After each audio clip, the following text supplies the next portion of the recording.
yang belum join di room ya, di Zoom, agar bisa kiranya di-invite, diundang untuk hadir juga pada sesi sharing session di malam hari ini. Oke, untuk mempersingkat waktu, saya mungkin langsung persilakan saja Bang Nur Salam. Ada Bang? Sebentar, saya jadikan host dulu ya. Make co-host. Oke. Tes, bisa didengar Bang? Oke, dengar. Oke. Jadi ya langsung saja Bang ya. Saya persilakan ya. Waktu dan tempat kepada Pak Nur Salam. Saya buka masker saja ya, karena saya sendiri. Ya, silakan. Jadi begini Bang, kita santai ya, karena apa? Ini sifatnya lebih sharing sih sebenarnya ya. Jadi sharing. Lebih banyak diskusi-diskusi terkait materi yang Pak Nur Salam ingin sampaikan. Jadi saya sampaikan kepada adik mahasiswa ini di sesi malam hari ini kita itu bukan teori ya. Kalau kuliah mungkin itu banyak teori. Nah, ini langsung implementasi di lapangan. Jadi saya harapkan kepada teman-teman untuk kiranya ikut menyimak. Oke, saya persilakan waktunya. Silakan Pak Nur Salam. Oke, Bismillahirrahmanirrahim. Kedengarannya? Dengar Bang, dengar ya. Assalamualaikum warahmatullahi wabarakatuh. Waalaikumsalam warahmatullahi wabarakatuh. Sebelumnya, perkenalkan nama saya Nur Salam. Saya angkatan alumni kayaknya, alumni STIMIK Catur Sakti tahun 2009. Ini yang ikut Zoom ini yang saya kenal cuma 2 orang kalau nggak salah.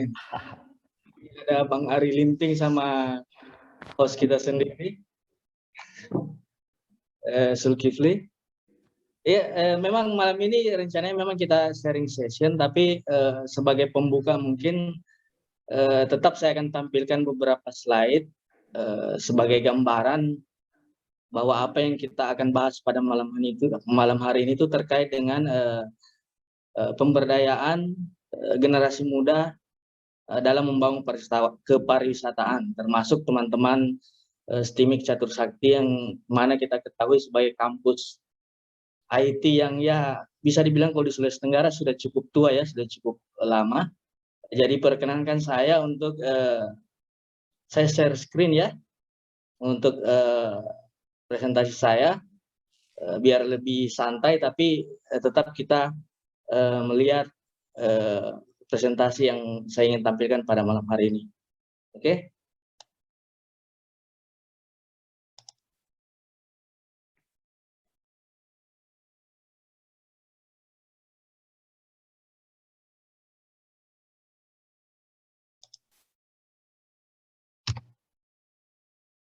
Kelihatan ya? Siap. Kelihatan Bang. Okay. Kelihatan, ya. Jadi judul kita pada malam hari ini itu kualitas SDM generasi muda dalam mendukung kemajuan pariwisata. Tapi terkait dengan serta sharing session pada malam hari ini itu saya lebih condong kepada tentang digitalisasi pariwisata. Artinya dengan situasi pada saat ini, utamanya mungkin terkait dengan pandemi COVID-19, itu pariwisata itu merupakan suatu industri yang paling terdampak lah istilahnya. Karena memang dengan dilarangnya kita berkumpul, dilarangnya berkerumun, mengurangi aktivitas, itu kan bagian daripada industri pariwisata semua itu yang dilarang. Jadi kenapa teman-teman peserta pada malam hari itu saya yakin dengan materi atau yang kita bahas pada malam hari itu lebih mengarah ke depannya itu tentang digitalisasi pariwisata. Mungkin teman-teman lebih hebat lah. Saya mungkin jurusan sistem komputer, tapi untuk bicara tentang digitalisasi itu teman-teman pasti adik-adik mungkin lebih paham lah dibanding saya. Tapi untuk kulit luarnya saya ingin memberikan gambaran sedikit terkait dengan sumber daya manusia, pemberdayaannya, bagaimana si generasi muda itu terlibat dalam pembangunan pariwisata Sulawesi Tenggara. Karena untuk membangun pariwisata itu tidak harus kita ada di pemerintahan, tapi sebagai generasi muda kita justru harus lebih aktif untuk menjadi mitra pariwisata dalam membangun kepariwisataan khususnya di Sulawesi Tenggara. Oke, kita lanjut. Biar lebih santai ya, saya sedikit berikan gambaran pada malam hari ini. Jadi saya yakin pada malam hari ini banyak yang jago-jago ya. Mungkin kayak Ari Linting ini sudah senior dia di pariwisata ini. Yang pegang pariwisata di Konkep, Bang. Betul itu. Yang pegang pariwisata di Konkep, iya.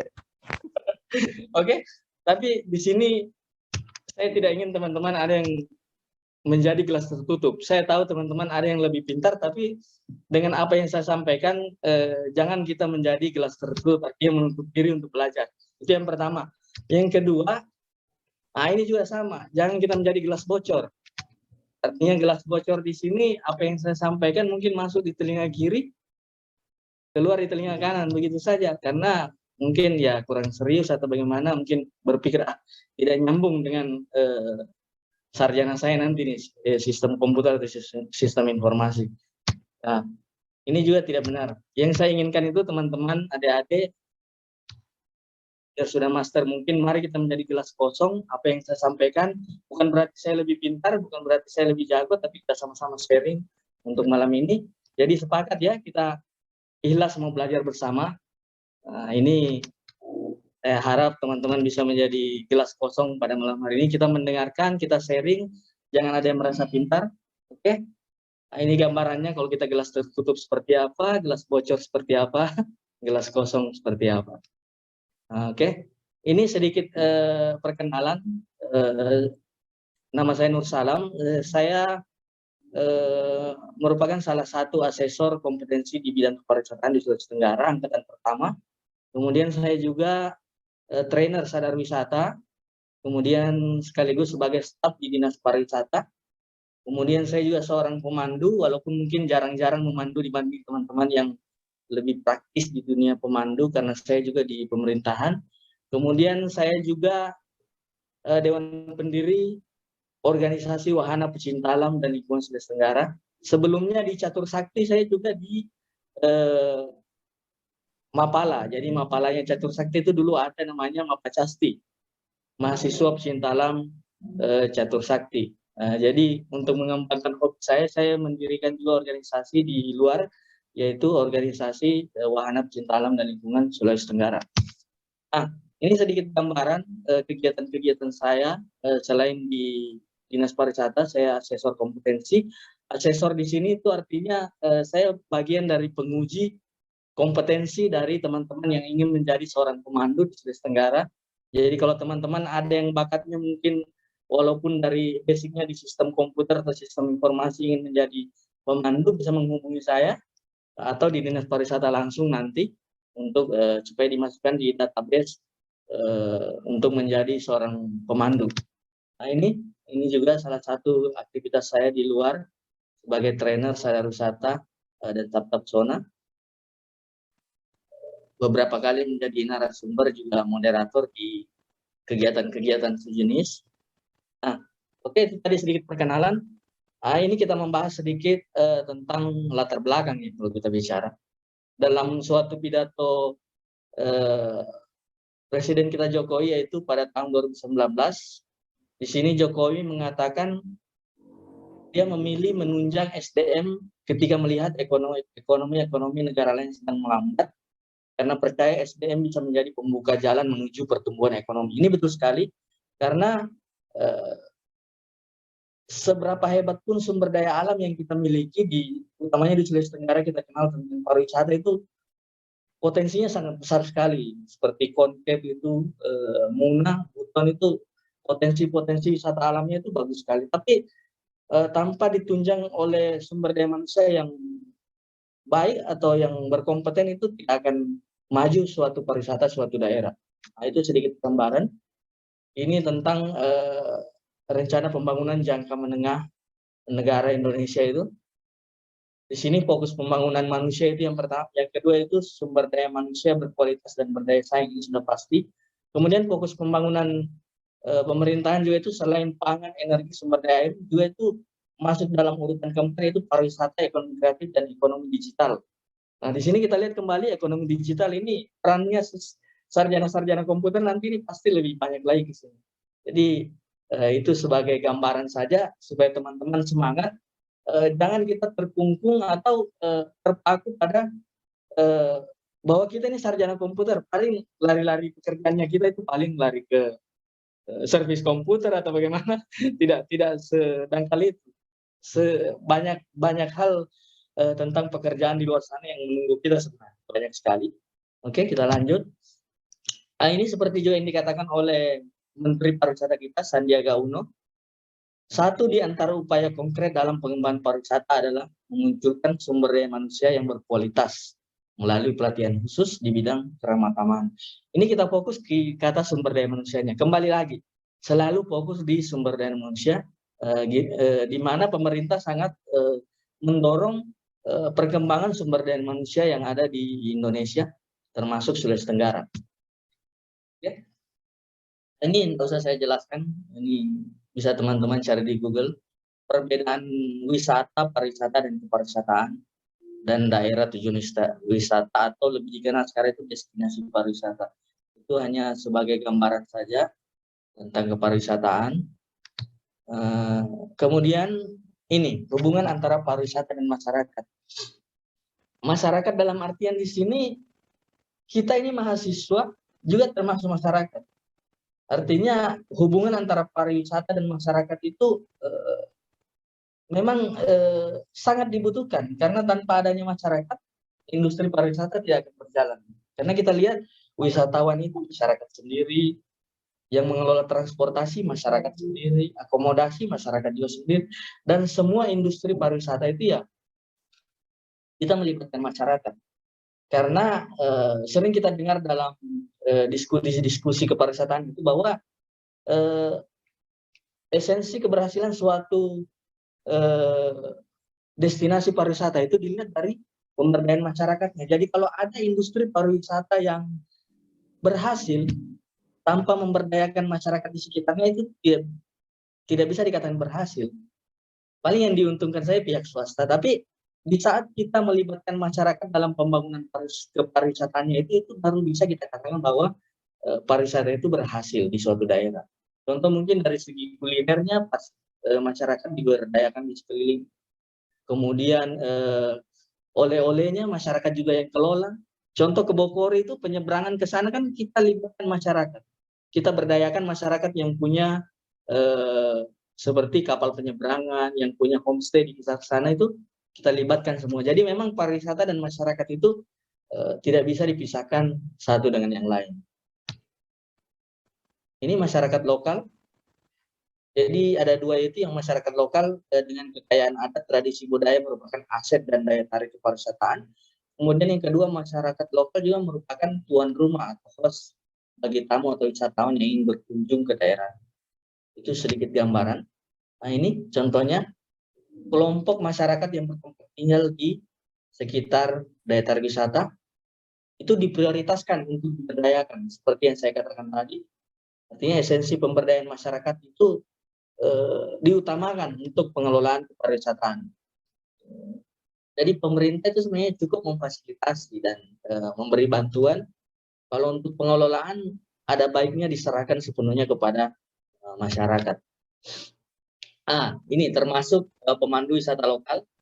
Saya ingin mengupas sedikit tentang kepemanduan di sini, walaupun saya tahu basicnya teman-teman ini dari IT, tapi tidak menutup kemungkinan setelah kuliah nanti mungkin malah merambah ke dunia ke pemandu wisataan. Karena apalagi sekarang itu kita kenal pemandu wisata tidak hanya offline saja, tapi ada istilahnya virtual tour. Artinya teman-teman bisa memandu wisatawan baik lokal maupun mancanegara dengan cara virtual ya. Nanti kita akan bahas di akhir-akhir itu.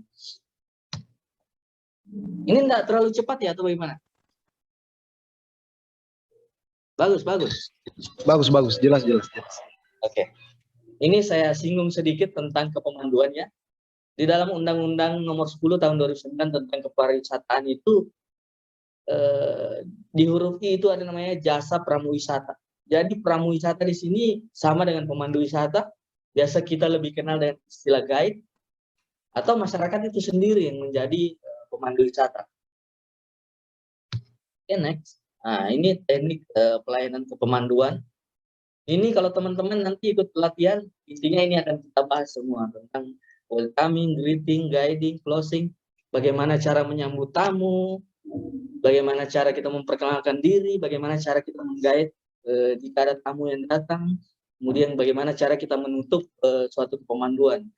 Karena guide itu apa istilahnya, gampang-gampang susah. Artinya di saat kita memandu wisatawan itu, kita harus tahu latar belakangnya dari mana, apakah dia dari, contoh mungkin kalau mancanegara, wisatawan Cina dengan Eropa itu sangat berbeda sekali. Kita harus pelajari latar belakang mereka seperti apa yang mereka mau. Jadi tidak sebatas kita mengantar saja dia ke satu objek wisata, tidak. Kita harus tahu latar belakangnya seperti apa. Artinya jangan sampai kita menawarkan sesuatu paket wisata yang mereka tidak sukai karena memang latar belakang wisatawan itu beda-beda. Nah, itu sedikit gambaran saja. Saya tidak bisa terlalu banyak membahas tentang ini karena ini terkait dengan teknis pelatihan kepemanduan. Jadi sebagai gambaran saja buat teman-teman. Nah, kemudian ini jenis-jenis pramuwisata. Ini pemandu wisata itu tenaga kerja ya. Jadi itu bidang tenaga kerja di bidang pariwisata. Artinya beberapa maksudnya apa istilahnya ya? Pokoknya pekerjaan lah. Jadi pemandu wisata itu pekerjaan. Jadi kalau teman-teman mungkin yang fokusnya ke pemanduan itu di KTP-nya bisa saja nanti sebagai pemandu wisata atau pramuwisata. Nah, ini jenis pemanduannya. Ada wisata lokal namanya city tour, overland. Overland ini kalau sudah beberapa objek wisata dalam satu hari, kemudian ada wisata khusus umum, kemudian ini tingkatannya juga ada kelas-kelasnya. Nah, berdasarkan subsektornya banyak lagi. Ada wisata selam, ekowisata, wisata gunung, wisata goa, wisata tebing, banyak sekali. Sampai di agro dan museum itu banyak sekali ya. Ini hanya beberapa saja sebagai contoh. Nah, sebagai generasi muda pariwisata, kita harus hafal mati yang namanya Sabta Pesona. Ini Sabta Pesona ini sudah digaungkan sejak Menteri Jero Wacik, kalau tidak salah. Menteri Pariwisata Jero Wacik. Sampai sekarang ini masih dipakai, tidak pernah kita ganti-ganti. Jadi Sabta artinya 7. Jadi ada 7 pesona yang harus kita terapkan sebagai insan atau generasi pariwisata. Jadi yang saya maksud di sini itu ada 7, yaitu mulai dari bagaimana kita menciptakan rasa aman, tertib, bersih, sejuk, hingga ramah dan kenyaman. Dari ketujuh ini kita kaitkan dengan kondisi COVID sekarang ini memang harus kita terapkan. Justru dengan kondisi COVID ini, ketujuh pesona ini yang harus betul-betul kita terapkan dalam pengembangannya, pengelolaan daya tarik. Jadi mungkin teman-teman ada di sini yang punya lokasi di kampungnya atau di desanya ingin mengembangkan pariwisata. Nanti kita sharing-sharing bagaimana caranya kita bermitra dengan masyarakat, bermitra dengan pemerintah desa dalam mengembangkan pariwisatanya. Karena banyak sekali potensi yang ada di Sulawesi Tenggara, tapi pemerintah desanya tidak tahu dia harus kemas seperti apa ini destinasinya, dia harus jual bagaimana. Disitulah perannya generasi muda dalam menjadi pendamping atau relawan dalam membangun pariwisata di daerahnya masing-masing. Jadi bagaimana kita mewujudkan Sabta Pesona sebagai kearifan budaya masyarakat lokal itu sendiri. Nah, ini sustainable tourism atau pariwisata berkelanjutan ini yang sangat penting kita terapkan, bagaimana tentang kita memelihara lingkungan, memperhatikan lingkungan. Karena kita di pariwisata itu berbanding terbalik dengan tambang ya. Saya tahu di tambang ada yang istilahnya reklamasi juga, tapi seberapa sih akan kembalinya lingkungan itu seperti semula kalau dia sudah dijarah. Tapi di dunia pariwisata memang untuk mengembangkannya cukup lama, butuh waktu, tapi apa yang kita kembangkan itu akan terus berkelanjutan karena di dalam pariwisata itu kita tidak pernah merusak yang namanya alam. Kita tidak pernah menggerus sumber daya alam yang ada di alam kita sendiri. Jadi kita harus mempertahankan yang namanya pariwisata berkelanjutan. Nah, ini yang saya maksud ada 3 aspek pembangunan pariwisata berkelanjutan. Jadi kita harus memperhatikan dari aspek lingkungannya, dari aspek ekonomi masyarakatnya itu sendiri, kemudian aspek sosial budaya kita harus pertahankan. Jadi 3 hal ini yang kita fokus bangun dalam pariwisata berkelanjutan.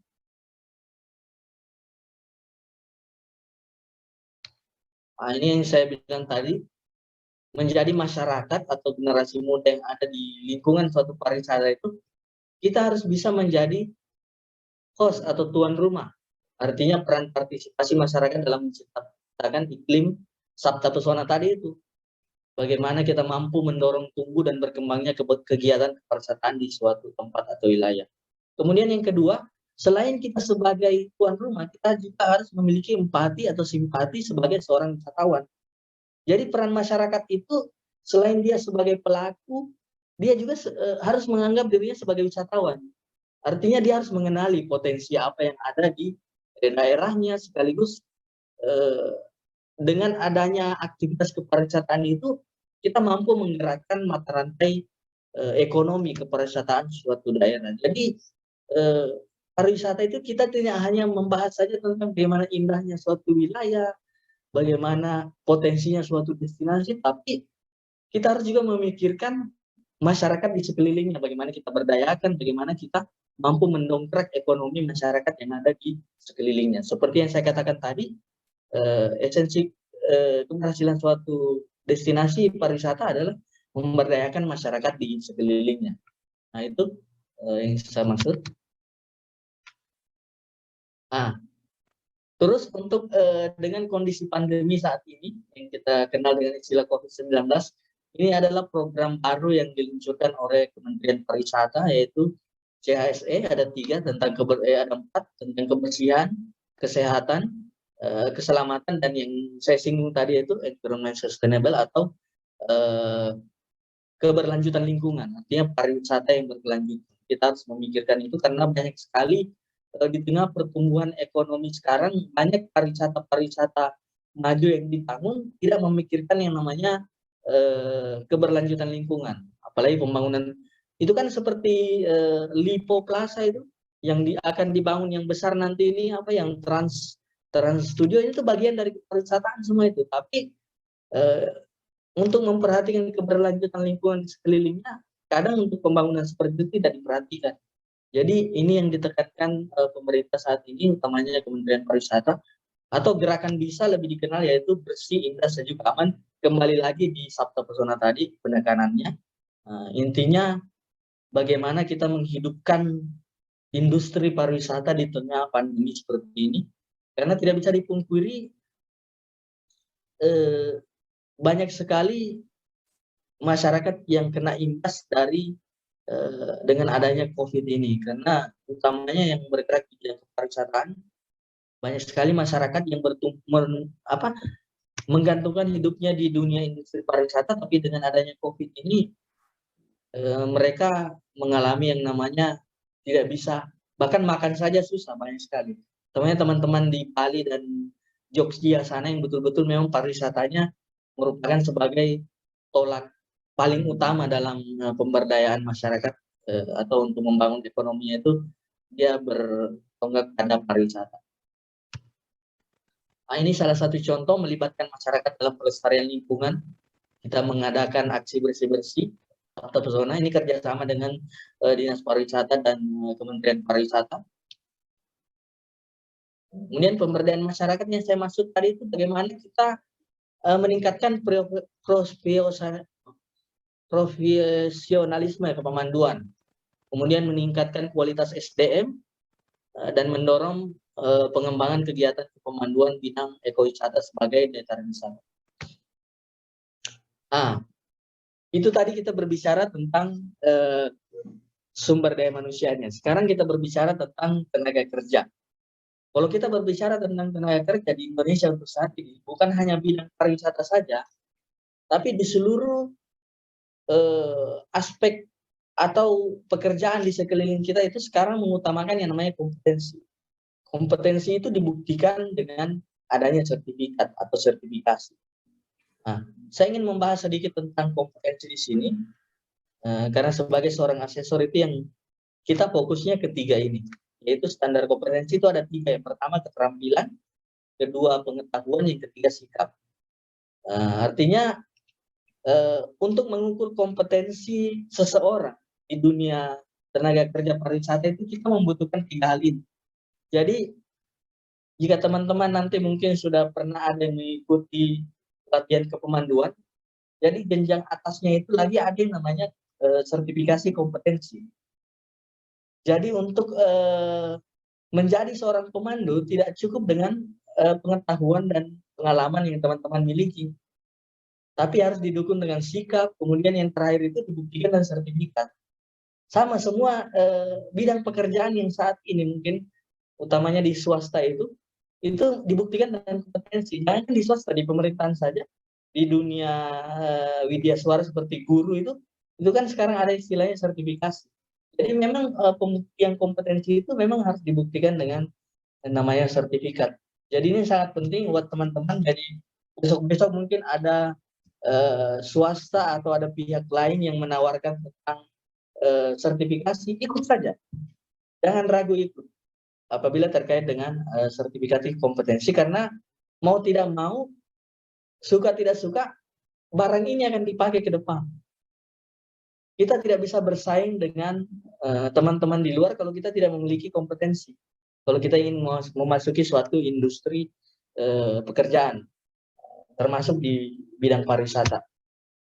Nah, ini yang saya maksud, bidang kompetensinya itu ada kompetensi, skill dilihat dari kemampuannya, kemudian knowledge dilihat dari pengetahuannya, yang ketiga dilihat dari attitude atau sikapnya.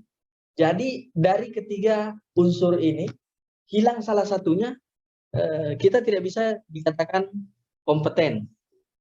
Nah, jadi ini gambaran saja, untuk lebih jelasnya nanti itu kalau teman-teman ikut sertifikasi atau ikut pelatihan akan dijelaskan lebih detail. Nah, ini manfaat sertifikasi: meningkatkan rasa percaya diri, kemudian memberikan jaminan kompetensi bagi individu, meningkatkan kepercayaan perusahaan pada karyawannya. Yang saya maksud, contoh di Sulawesi Tenggara itu sudah pernah kita melakukan uji kompetensi kepada teman-teman karyawan perhotelan. Kita kerjasama dengan perhotelan. Jadi teman-teman di bidang perhotelan itu yang bekerja itu sudah ada sekitar ratusan orang kita pernah uji kompetensi. Jadi dengan adanya sertifikat yang kita berikan, teman-teman yang bekerja di perhotelan, itu di saat kita mendaftar di, contoh kita sudah punya sertifikasi, kita keluar dari suatu hotel, kita pindah ke hotel lain, tanpa kita diwawancarai, di saat kita menunjukkan sertifikasi kompetensinya kita itu, pihak hotel pasti langsung bilang, oh ini sudah bagus karena sudah melalui uji kompetensi. Jadi itu meningkatkan kepercayaan kepada perusahaan untuk menerima karyawan-karyawan dalam perekrutan itu bisa dipakai semua. Meningkatkan kebanggaan, memudahkan rekrutmen, ini salah satunya, memudahkan penempatan karyawan. Artinya dengan adanya sertifikasi kompetensi yang kita punya, contoh kayak mungkin teman-teman pernah mengikuti sertifikasi kompetensi di bidang table manner, mungkin di bidang perhotelan. Jadi dengan adanya sertifikat yang dipegang, HRD yang menerima kita untuk wawancara, dia tidak perlu tanya lagi kamu di bidang apa. Jadi dia sudah tahu bahwa oh ini bidang yang pernah kita lalui dalam uji kompetensi. Itu sangat memudahkan dalam penempatan pekerjaan. Ini contohnya saja. Ini yang saya miliki, yaitu sertifikat kompetensi di bidang pramuwisata atau pemandu wisata atau local guide ini, contohnya. Jadi unit-unit kompetensinya jelas di situ.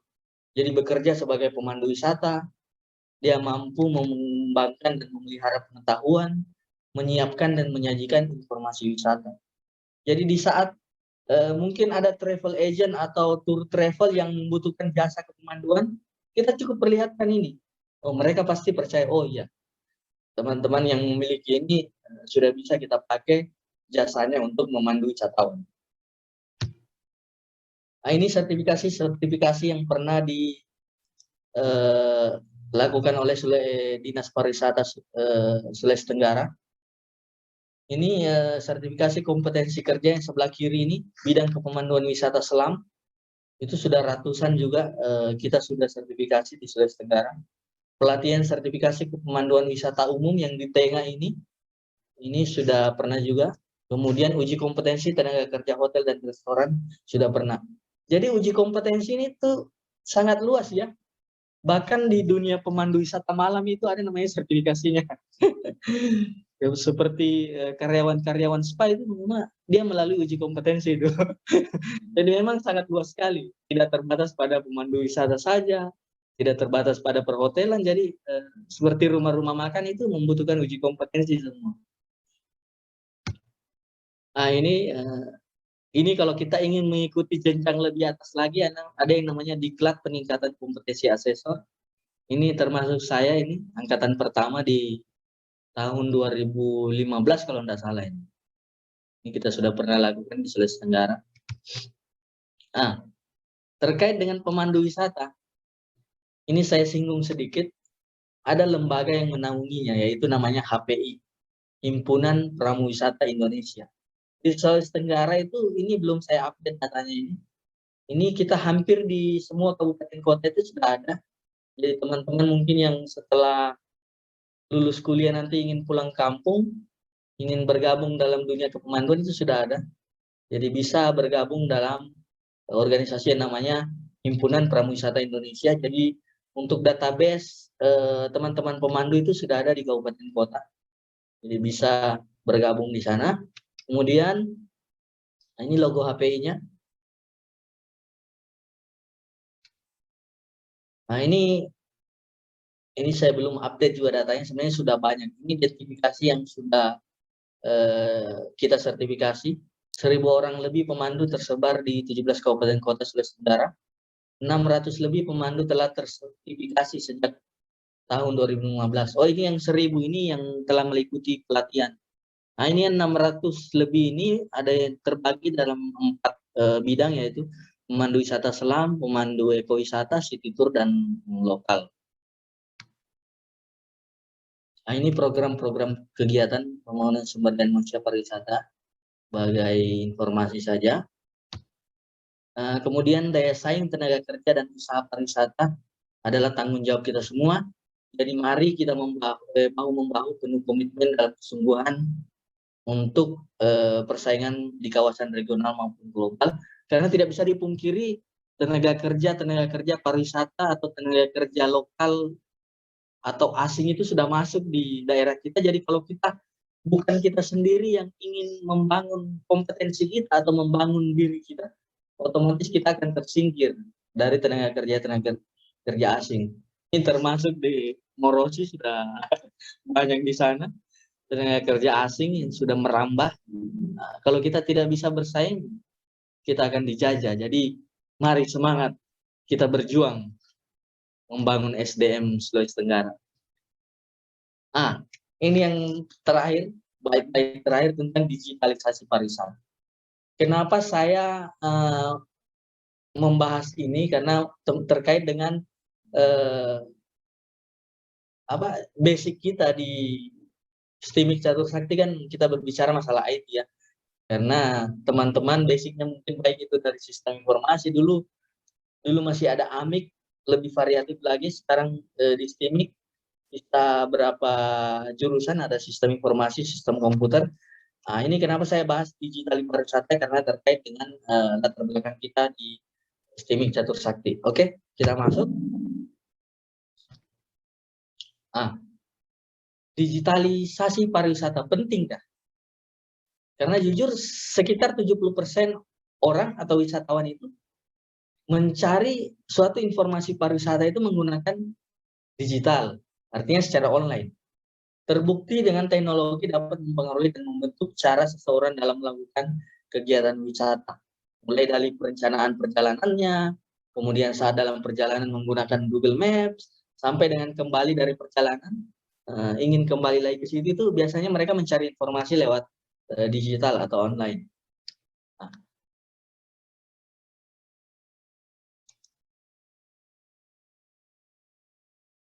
ini yang saya maksud tadi, tahapan penggunaan teknologi dalam perjalanan wisata itu antara lain perencanaan, mulai dari planning, mulai dari reservasi tempat, reservasi hotel, itu kan sekarang semua online. Jadi kalau kita tidak merambah ke sini, kita tidak perkuat kita punya sumber daya manusia di bidang ini, kita akan ketinggalan di dunia luar sana. Dalam perjalanan, orang menggunakan smartphone-nya untuk mencari rute-rute yang baik ke destinasi. Kemudian setelah perjalanan, nah itu dia yang orang sekarang kan berwisata tidak hanya beda cara berpandang berwisata orang-orang dulu dan sekarang. Kalau dulu memang orang itu berwisata istilahnya apa ya? Mereka betul-betul berwisata untuk menenangkan diri, untuk merasakan yang namanya keindahan alam. Tapi sekarang beda. Banyak teman-teman, utamanya generasi milenial, seperti teman-teman adik-adik, berwisata memang fokusnya untuk sharing dan itu sudah menjadi gaya hidup mereka. Di saat sudah dapat spot yang bagus, mereka berfoto, kemudian share di Facebook. Nah, itu menjadi gaya hidup sekarang. Jadi kita tidak bisa hindari yang namanya digitalisasi pariwisata. Nah, pariwisata berbasis digital untuk jaring wisatawan milenial. Nah, ini contohnya. Kunjungan dan mobilisasi wisatawan milenial. Segmen pasar kaum milenial sangat penting karena kehadiran mereka di sosial media berpengaruh besar. Karena istilahnya promosi pariwisata sekarang itu tidak seperti dulu lagi. Dulu kita menggunakan leaflet, menggunakan baliho apa.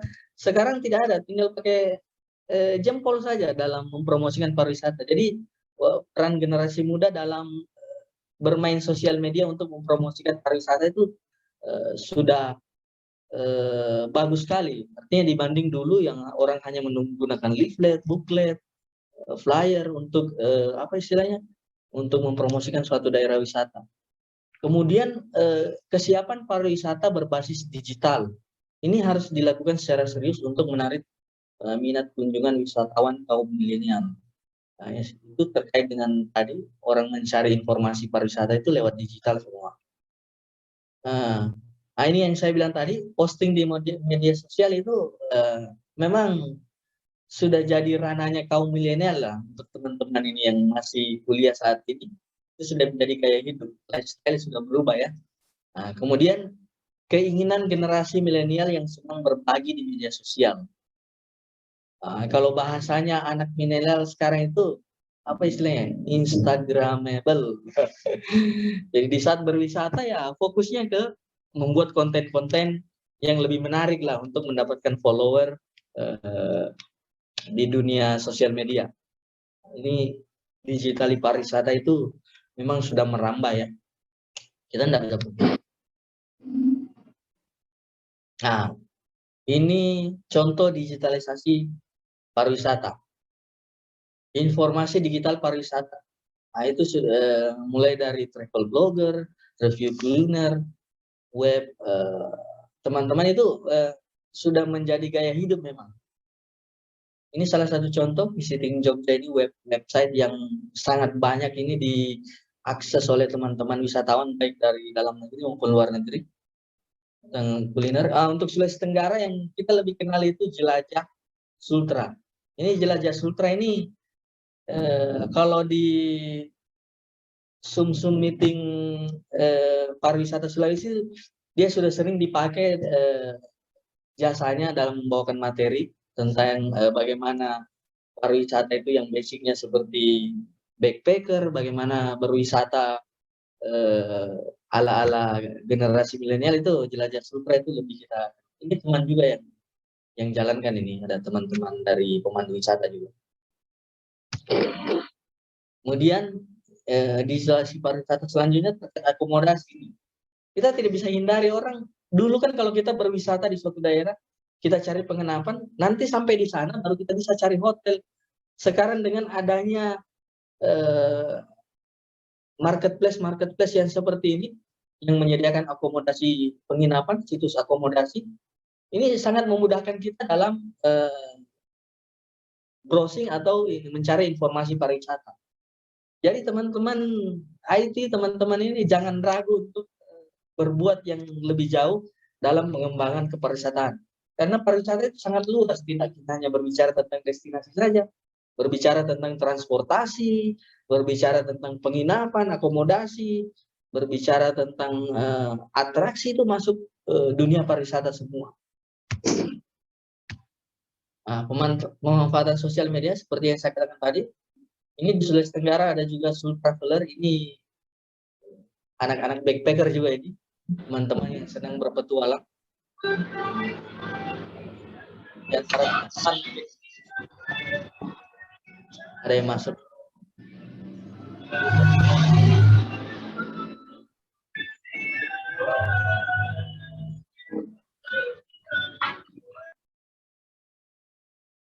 Oke, ini ada grup pariwisata Sultra ini adminnya saya juga ini. Kita coba buat teman-teman yang ingin mengikuti perkembangan informasi pariwisata bisa bergabung di grup Facebook Pariwisata Provinsi Sulawesi Tenggara. Kemudian lanjut ini, kuliner itu termasuk bagian dari pariwisata juga ya, ekonomi kreatif. Jadi bagaimana kita memanfaatkan transportasi online menyediakan jasa pengantaran kuliner, oleh-oleh di suatu daerah itu kita tidak bisa pungkiri sekarang menggunakan fasilitas digitalisasi pariwisata seperti ini lebih memudahkan dibanding kita harus keluar mencari lagi. Oke. Ini yang paling utama juga terkait dengan kerjasama dengan marketplace dalam penjualan paket perjalanan wisata. Ini terkait dengan tiketing ya. Jadi tidak menutup kemungkinan teman-teman mungkin dari ada Sulawesi Tenggara nanti bisa membuat suatu marketplace semacam ini, kan kita tidak bisa pungkiri, mungkin saja bisa terjadi. Nah, ini contoh yang akan kita laksanakan pada tahun ini itu bekerja sama dengan Dinas Pariwisata dan Kementerian Pariwisata. Kami akan melaksanakan mempertemukan beberapa marketplace dari pusat, dari Jakarta, dengan teman-teman pengelola homestay yang ada di Pulau Labengki. Karena sekarang homestay yang ada di Pulau Labengki itu sudah banyak ya. Jadi kalau mau ke sana bisa nanti reservasi lewat ini, atau untuk mencari tiket penerbangan yang dari luar bisa langsung kerjasama dengan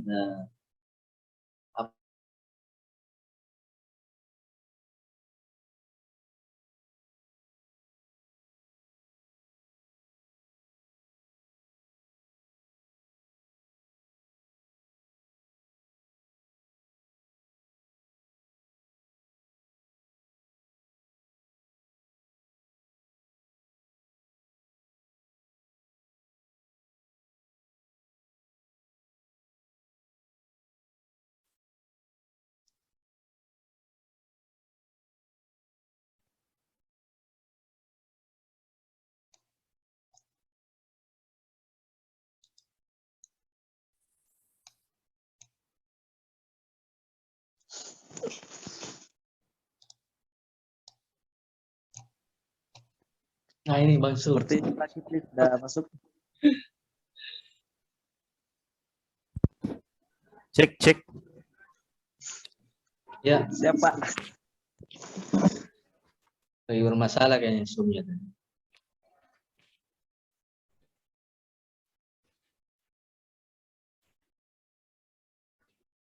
Bang Sul sudah selesai ini. Slide sudah selesai.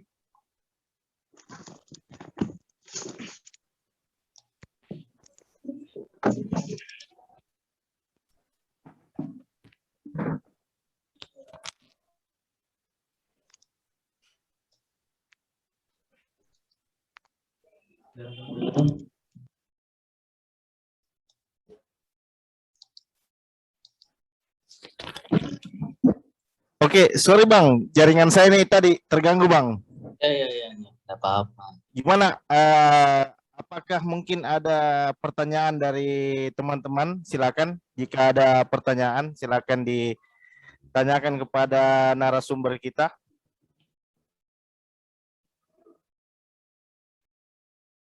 Santai saja ya, jangan malu. Santai-santai. Ya, santai. Kita, Kalau saya begini Bang, ya. kalau saya kira-kira apa potensi pariwisata yang kira-kira bisa kita eksplor dari sisi IT? Misalkan dalam hal ini peran IT itu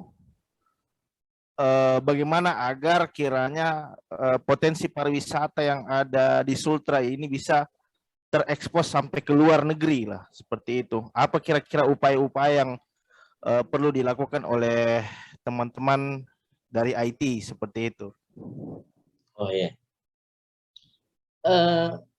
Seperti yang saya katakan tadi, informasi pariwisata kita itu di Sulawesi Tenggara masih minim sekali dilihat dari segi IT atau digitalisasi pariwisata. Makanya disinilah saya lihat harusnya peran teman-teman yang ada bergelut di dunia IT ini bisa mengembangkan atau mungkin bahkan bisa menjadi mitra dinas pariwisata atau dinas terkait dalam mengembangkan atau bahkan mempromosikan pariwisata yang ada di Sulawesi Tenggara. Salah satu contohnya itu seperti kita membuat web destinasi pariwisata Sultra itu bisa, karena jujur saja di pemerintah saat ini tuh sangat-sangat minim anggaran terkait dengan promosi pariwisata melalui digital. Paling ya seperti itu, sebatas sosial medianya ada, Instagramnya saja saya lihat dinas pariwisata tidak ada. Saya juga mau berbuat, kita juga banyak sekali pekerjaan yang lain. Jadi disinilah sebenarnya perannya teman-teman IT dalam ikut berkontribusi dalam membangun dunia pariwisata yang ada di Sulawesi Tenggara. Mungkin awalnya bisa banyak berdiskusi dengan teman-teman yang lebih dulu itu, seperti yang saya bilang tadi itu teman-teman Sultraveler, Jelajah Sultra, atau bisa juga bergabung di wadah yang namanya Genpi atau Generasi Pesona Indonesia. Genpi ini merupakan satu lembaga atau organisasi yang berada di bawah langsung oleh Kementerian Pariwisata. Nah, jadi teman-teman bisa mencari informasi bagaimana cara bergabung di situ.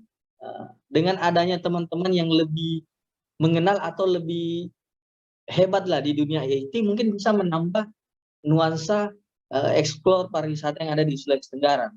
Nah, contohnya saja satu, mungkin kalau ingin lebih mengembangkan pariwisata di dunia IT, mungkin seperti apa sekarang yang ada di Sulawesi Tenggara ini, museumnya kita itu tidak begitu dikenal di luar. Mungkin dengan adanya teman-teman IT mungkin bisa lebih memperkenalkannya lewat apa dalam bentuk video, dibuatkan dalam bentuk video seperti yang saya tampilkan tadi. Sayang sekali Bang Kifli tadi tidak lihat yang terakhir saya tampilkan, bagaimana cara memandu wisata secara virtual, dalam hal ini digitalisasi pariwisata. Mungkin itulah salah satu contohnya, bisa lebih memperkenalkan Sulawesi Tenggara dalam bentuk apakah dalam bentuk web atau video-video promosi pariwisata yang lain. Kalau untuk lebih jelasnya bisa datang berdiskusi di Dinas Pariwisata, bisa juga kami terima. Artinya sebagai mitra pariwisata lah dari bidang IT-nya mungkin bisa. Oke, itu saja mungkin. Terima kasih. Ya. Jadi mungkin kita bisa mulai ini ya, memikirkan inovasi-inovasi baru ya, kira-kira yang bisa mendongkrak pariwisata kita ya. Ya. Jadi apalagi kan saat ini itu eranya startup ya. Startup itu kan perusahaan-perusahaan rintisan ya, bisnis rintisan yang mungkin memang belum terjamah ya. Kita bisa dengan skill yang kita miliki, kita coba menciptakan suatu produk ya. Misalkan ada aplikasi seperti ini seperti traveling gitu ya, seperti aplikasi yang berbasis travel lah, seperti itu yang memudahkan travel luar untuk bisa dapat berkunjung di tempat wisata kita ya, seperti itu. Nah, jadi ini PR sih sebenarnya Bang, ini PR untuk teman-teman mahasiswa termasuk juga dari kalangan akademisi ini, kita bagaimana kita bisa inilah menghasilkan karya ya, menciptakan karya yang kiranya bisa bernilai positif untuk perkembangan pariwisata di daerah kita, seperti itu ya. Oke, mungkin teman-teman yang lain ada yang ingin disampaikan atau ada mungkin pertanyaan yang mau ditanyakan kepada narasumber kita di malam hari ini. Jadi ada fitur resen ya di bagian kanan bawah ya. Ada fitur resen di bagian kanan bawah, teman-teman bisa resen untuk mengajukan pertanyaan. Ya, silakan Abdul Wahid. Ya.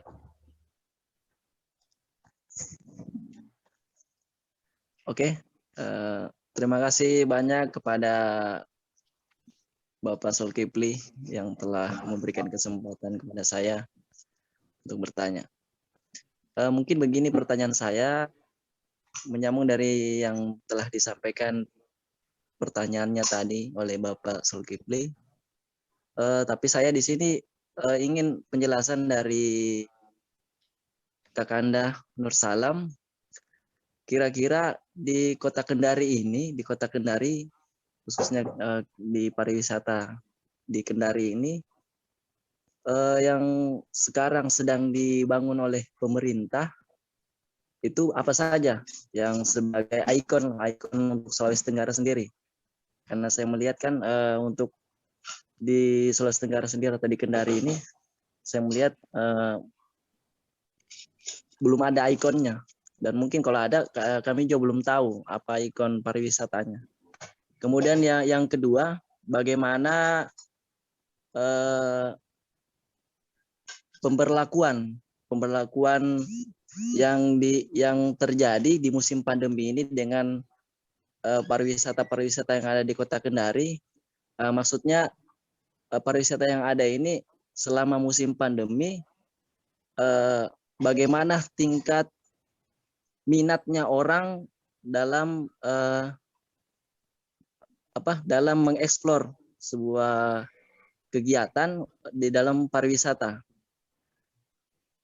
Kemudian yang berikutnya, kalau misalnya pariwisata itu diadakan sebuah peninjauan, kira-kira bagaimana tanggapan Kakanda sendiri kalau misalnya ada proyek dari negara, dari APBN negara, kemudian proyek itu diminta oleh daerah untuk mengerjakan.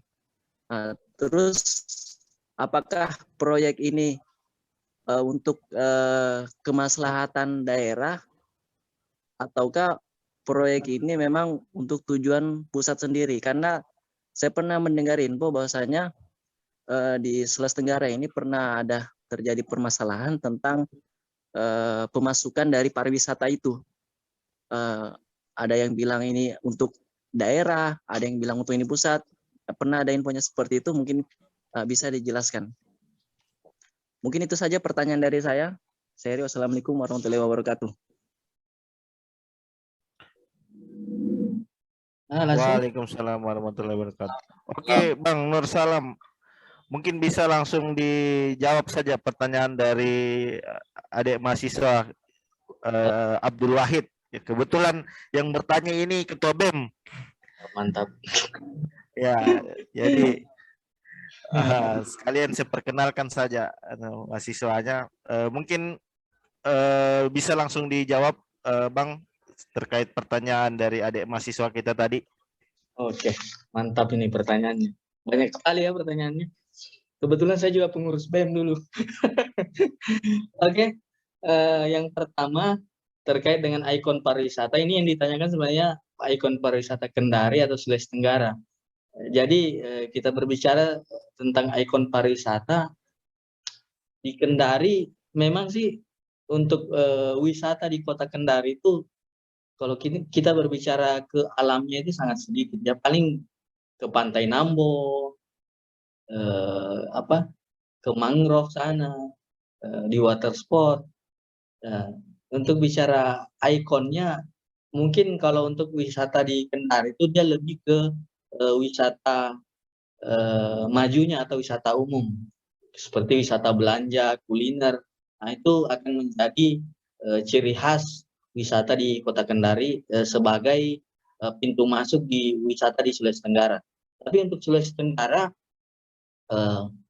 memang dari segi pandangan wisatawan lokal itu tidak terlalu banyak ya, tapi kami dari teman-teman asesor dan Dinas Pariwisata itu mengetahui statistik yang ada di wisatawan-wisatawan yang masuk dari luar. Itu sangat banyak minatnya mereka itu tidak jauh-jauh dari wisata selam, explore, wisata alam. Karena potensi yang dimiliki Sulawesi Tenggara itu banyak sekali ya. Seperti di Konawe Kepulauan itu kalau kita bicara wisata alam, kalau kita mau explore di sana 1 minggu nggak selesai, saking banyaknya. Begitu juga di Wakatobi, wisata bawah lautnya bagus sekali, artinya dibanding dengan daerah-daerah lain. Walaupun mungkin ada yang mengatakan Wakatobi itu surga bawah laut, tapi di atasnya ya kita tidak tahu ya. Masih banyak kekurangan-kekurangan yang perlu dibenahi. Itu bicara masalah ikon dan spesifik pariwisata di Sulawesi Tenggara. Kemudian untuk pemberlakuan destinasi pariwisata di Sulawesi Tenggara, untuk kondisi pandemi saat ini itu memang sih terbatas, tapi mau tidak mau namanya industri pariwisata, banyak orang mencari uang di situ, banyak masyarakat yang menggantungkan hidupnya di destinasi pariwisata, jadi mau tidak mau bisa dibilang pemerintah, khususnya Kementerian Pariwisata, Dinas Pariwisata itu dilema. Di lain sisi kita dibatasi untuk tidak keluar rumah, untuk jangan banyak bersentuhan atau apa istilahnya menjaga jarak dengan yang lain, tapi di lain sisi ada perut yang ingin dikasih makan, artinya ada keluarga, anak-anak di rumah yang ingin dikasih makan. Jadi dengan kondisi seperti ini ya kita lihat kondisi saja. Kebetulan ada program yang saya singgung tadi itu dari Kementerian Pariwisata namanya CHSE terkait dengan kebersihan, kesehatan, keamanan dan keberlanjutan lingkungan. Itulah yang kita terapkan di destinasi pariwisata. Selain juga tetap harus menerapkan protokol kesehatan COVID-19. Karena mau tidak mau pariwisata ya, kecuali mungkin sudah ada surat edaran dari gubernur bahwa tempat wisata Bokori dan lain-lain ditutup, ya kita tidak bisa berbuat apa-apa. Tapi selama itu tidak ada larangan, ya setidaknya kita memperketat saja dari segi protokol kesehatan. Itu yang paling utama. Kemudian yang selanjutnya, bagaimana tanggapan? Nah, ini terkait kebijakan sebenarnya. Saya tidak bisa berbicara banyak ke situ karena ini ranahnya pemerintah. Kita sebagai asesor ya, saya juga seperti teman-teman. Kalau saya di sini berbicara sebagai asesor, saya tidak berbicara sebagai pemerintah atau dari lingkungan birokrasi kementerian atau dinas pariwisata. Tapi kalau menurut saya, selama ada pekerjaan atau anggaran yang dilimpahkan dari Kementerian Pariwisata itu dilimpahkan kepada daerah untuk melaksanakan, ya kita laksanakan sesuai prosedur yang entah itu di lapangan mungkin ada gerakan-gerakan tambahan, nah itu di luar kewenangannya kita berbicara. Itu berbicara dari pandangan kebijakan pemerintah itu sendiri. Karena memang betul kemarin ada isu-isu itu, tapi saya tidak akan berbicara ke situ karena di sini saya sebagai narasumber, sebagai asesor pariwisata, bukan dari pemerintah. Jadi mohon maaf saya tidak banyak menyinggung ke masalah itu. Intinya kita berbuat saja bagaimana kita membangun pariwisata sebagai generasi muda. Bisa dikatakan teman-teman yang ada di STIMIK saat ini yang masih aktif, baik itu di BEM atau sebagai mahasiswa, mahasiswi, marilah kita sama-sama membangun pariwisata seperti yang dikatakan tadi Bang Zulkifli, bagaimana bisa kita memberikan kontribusi dari segi IT. Ya, Di sini mungkin teman-teman bisa menjadi mitra Dinas Pariwisata bagaimana untuk pengembangannya ke depan. Bahkan saran saya untuk Bang Sul mungkin untuk seperti judul-judul skripsi itu kalau bisa nanti mungkin ada yang mengangkat isu itu atau topik itu, tema itu.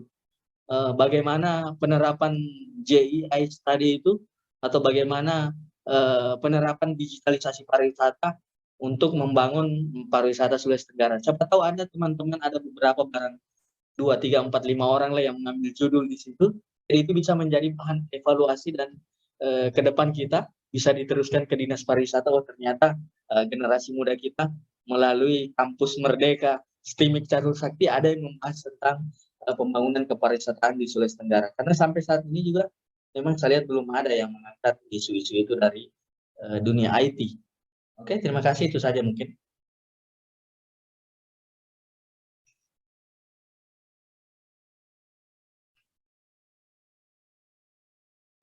Oke, ini ada pertanyaan lagi dari saudara kita Bang Ari Linting. Nah, ini ada raise hand dari Bang Ari Linting ya. Mungkin ada pertanyaan ini Bang yang mau disampaikan ini. Silakan waktu dan tempat saya persilakan. Cek. Assalamualaikum warahmatullahi wabarakatuh. Waalaikumsalam warahmatullahi wabarakatuh. Yang terhormat Pak Zulkifli, yang terhormat Pak Nur Salam, kakanda saya, salah satu mahasiswa pariwisata Sutra. Perkenalkan, nama saya Muhammad Arif. Sekarang berdomisili di Concap. Jadi begini, terima kasih telah memberikan kami sedikit angin segar atau pengetahuan di bidang pariwisata malam ini di pandemi COVID-19 ini. Sebenarnya pertanyaan saya ini sudah diambil langsung sama Pak Zulkifli, tapi tidak apa-apa. Saya perjelas saja kalau sudah dijawab. Jadi pertanyaan saya malam itu kira-kira dari Pak Nur Salam tadi, kakanda Pak Nur Salam itu kira-kira produk-produk digitalisasi pariwisata saja yang bagus kita karena jujur saja ini industri pariwisata ini sangat menjanjikan untuk teman-teman alumni di sektor sakit. Ya, salah satu industri yang sangat menjanjikan. Walaupun di saat ini adalah salah satu industri yang sangat terkena pariwisata tersebut. Itu saja yang saya tanyakan, walaupun sudah dijawab. Tapi begini, saya setuju tadi itu kan, memang belum ada yang coba mengangkat masalah museumnya itu iya terkait ya itu memang terlupakan atau bagaimana? Memang saya saya langsung angkat itu bagus kayaknya itu memang kan, karena belum ada saya pernah lihat ada situs yang coba mengangkat masalah museum Kendari, mulai dari promosinya, database-nya ataupun hal lain. Itu saja mungkin kan. Selanjutnya nanti kita diskusi biasa lagi seperti apa. Assalamualaikum.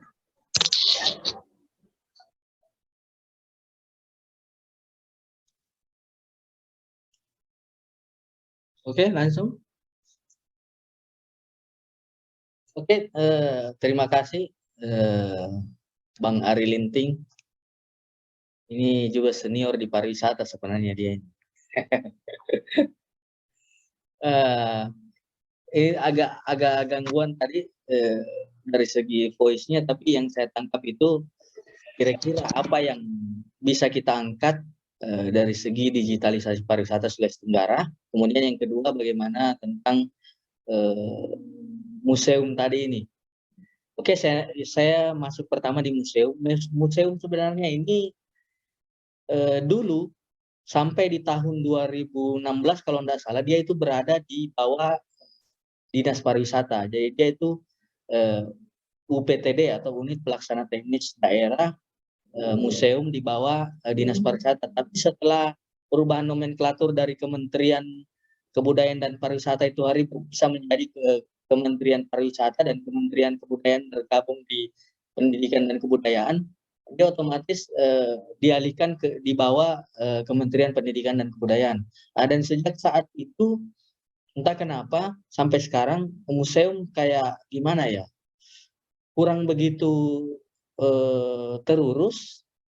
Mungkin inilah peran teman-teman yang saya bilang tadi, bagaimana kira-kira kita bisa memperkenalkan isi apa yang ada di dalam museum itu lewat IT. Apakah dalam bentuk video seperti yang saya sampaikan tadi, ada video dan narasi, dibuatkan videonya, kemudian apakah di website atau di sosial media kita tampilkan. Nah, mungkin seperti itu untuk depannya bagaimana pengembangannya. Tapi mau dikembangkan bagaimana juga kalau isinya tidak terurus, bahkan sampai kemarin saya dengar sempat kemalingan. Barang-barang berharga di dalam itu hilang, ada berapa itu? Bisa dibilang barang-barang, artinya yang memiliki sejarah penting itu digondol maling malah itu. Di situ dilihat dari segi safety dan keamanannya juga tidak ada di sana. Mudah-mudahan ke depan bisa lebih baik lagi. Nah, kemudian dari segi digitalisasi pariwisata, kira-kira apa ini yang sangat bagus? Nah, ini saya melihat, saya kaitkan dengan hobinya mungkin Bang Ari Linting ya, yang di Concap sana, yang saat ini lebih sering saya lihat mengeksplor tempat wisata dengan motor trailnya itu. Jadi mungkin dengan hobi yang dimiliki mengeksplor destinasi-destinasi wisata itu, artinya dengan mengeksplor seperti itu bisa diabadikan video-videonya dalam bentuk narasi. Jadi di setiap destinasi yang dikunjungi, di setiap daerah yang dieksplor diberikan narasi dia apa, pemberdayaan masyarakat apakah di situ sudah ada atau belum. Jadi masyarakat luar atau pemerintah dalam hal ini, baik itu pemerintah kepulauan maupun pemerintah Provinsi Sulawesi Tenggara, bisa memberikan apakah itu semacam, karena kita kan melihat di suatu daerah, oh di sini destinasinya lumayan bagus potensinya, otomatis ke depan jika ada kegiatan-kegiatan kita arahkan ke sana, baik itu pelatihan pemberdayaan masyarakat ataukah hanya sebatas sosialisasi sadar wisata. Contoh daerah kemarin yang cukup bagus gerakannya itu di daerah, mungkin sempat viral di sosial media itu, Desa Sani-Sani, Kolaka, Kabupaten Kolaka. Mereka itu langsung menyurat ke kementerian tentang pengembangan pariwisatanya di sana. Akhirnya kemarin di bulan 6 kemarin itu Kementerian Pariwisata lewat Deputi Pengembangan Destinasi itu langsung menuju ke sana melihat langsung, oh ternyata betul pemberdayaan masyarakat di sana. Nah, di sini perannya juga kita sebagai masyarakat atau sebagai generasi muda, jika kita memiliki tempat-tempat wisata di suatu daerah dan kebetulan itu kampung kita, ya kita bisa berperan sebagai relawan di situ. Kita berdiskusi dengan pemerintah desanya, kira-kira apa yang bisa kita kembangkan di sini. Setidaknya kalau kita tidak bisa berbuat banyak, sampaikan bahwa saya ini kebetulan anak IT, kebetulan saya ini punya latar belakang di komputer atau bagaimana, jadi mungkin dari segi promosi saya bisa bantu. Walaupun dengan modal kamera GoPro saja atau bahkan kamera handphone bisa kita pakai untuk mempromosikan atau setidaknya mendokumentasikan bahwa oh di sini ada potensi. Karena banyak sekali daerah-daerah yang belum memiliki potensi, yang telah memiliki potensi, tapi mereka bingung cara berbuatnya seperti apa. Mungkin karena di daerah itu pemudanya jarang atau yang memiliki apa istilahnya, yang memiliki ilmu untuk pengembangan pariwisatanya tidak ada sama sekali. Itulah pentingnya sharing-sharing atau diskusi seperti ini. Setidaknya kita sudah tahu, oh dasar-dasar mengembangkan pariwisata itu seperti ini. Setidaknya ada dasar bahwa oh di pariwisata ada yang namanya Sabta Pesona, ada yang namanya pemandu wisata. Itulah gunanya kita sering-sering sharing seperti ini. Jadi kalau ada sharing session terkait pariwisata, jangan ragu untuk bergabung, karena industri pariwisata adalah industri yang sangat menjanjikan ke depan. Kita tidak mau membanding-bandingkan seperti dunia tambang yang satu kali keluar uangnya banyak sekali, tapi industri pariwisata itu menjanjikan untuk jangka panjang. Jadi sampai kapanpun industri pariwisata selama kita rawat, selama kita jaga, selama kita kembangkan, dia akan terus menghasilkan menghasilkan artinya ekonomi masyarakat di sekitar. Untuk teman-teman juga yang di saat sudah menjadi pemandu wisata, ya bisa dipakai jasanya untuk memandu di destinasi itu. Kalau menurut saya, artinya kita mengeksplor kita mengidentifikasi digitalisasi pariwisata jangan terlalu sempit. Pokoknya apa yang bisa kita bantu, apa yang bisa kita berikan untuk daerah kita, untuk orang-orang tua kita yang ada di daerah yang memiliki potensi destinasi, kita berbuatlah.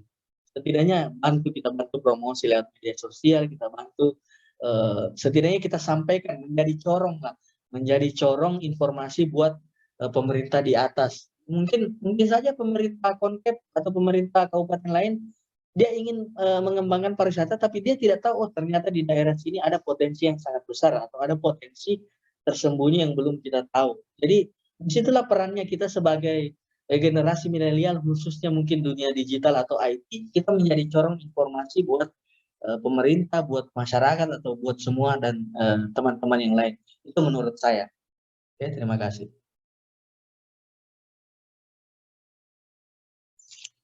Masih ada?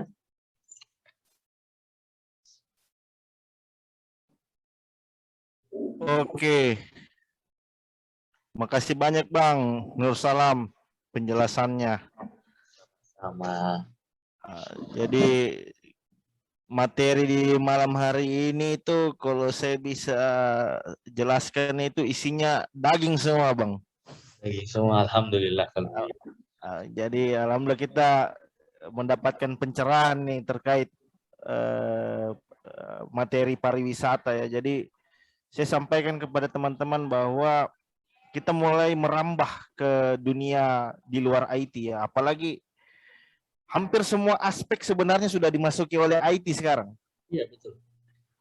Jadi kalau kita tidak melihat peluang dari potensi IT itu sendiri di bidang pariwisata ya, menurut saya itu hal yang cukup merugikan ya, sangat disayangkan. Jadi dengan keahlian yang kita miliki, mungkin kita bisa berkontribusi terhadap kemajuan pariwisata yang ada di Indonesia ya, khususnya di Sulawesi Tenggara. Betul sekali. Jadi mungkin ini sudah mau menunjukkan jam 10 malam ya. Jadi mungkin kita bisa usaikan webinar kita di malam hari ini. Namun sebelum kita usaikan materi kita, mungkin saya minta kepada seluruh teman-teman untuk diaktifkan cam-nya, kita sesi foto dulu. Kita berfoto dulu bersama narasumber kita yang hebat. Oke teman-teman, jadi jalan-jalan kampus lah Bang, kasih wejangan ini kepada adik-adik mahasiswa. Mungkin kita bisa memiliki kira-kira peluang apa sih di bidang pariwisata yang bisa kita godok ini ya, karena sekarang ini teman-teman sudah saya mulai arahkan ke startup ya. Sudah mulai ada teman-teman yang menghasilkan karya-karya ya. Jadi saya harapannya kita juga punya karya khususnya di bidang pariwisata yang mungkin jadi ikon dari Stimex Catur Sakti itu sendiri, seperti itu ya. Oke, ini ada 2 slide ya di sini, jadi mungkin kita 2 kali. Oke, jadi saya hitung dulu ya, 1, 2, 3. Oke, 1 kali lagi. Untuk slide yang kedua. Nah, ini teman-teman tidak tahu ini ada di slide yang mana, tapi senyum-senyum saja. Kali. Oke, yang kedua ya. 1, 2, 3. Oke. Oke, luar biasa Bang. Ya. Oke, luar biasa ya. Dan mungkin kita bisa usaikan pertemuan kita di malam hari ini. Saya harapkan Bang Nur Salam, jadi jangan bosan-bosannya, nanti kami undang lagi Bang untuk memberikan materi kepada adik-adik mahasiswa. Saya tutup pertemuan kita di malam hari ini. Wabillahi taufiq wal hidayah. Wassalamualaikum warahmatullahi wabarakatuh. Waalaikumsalam warahmatullahi wabarakatuh.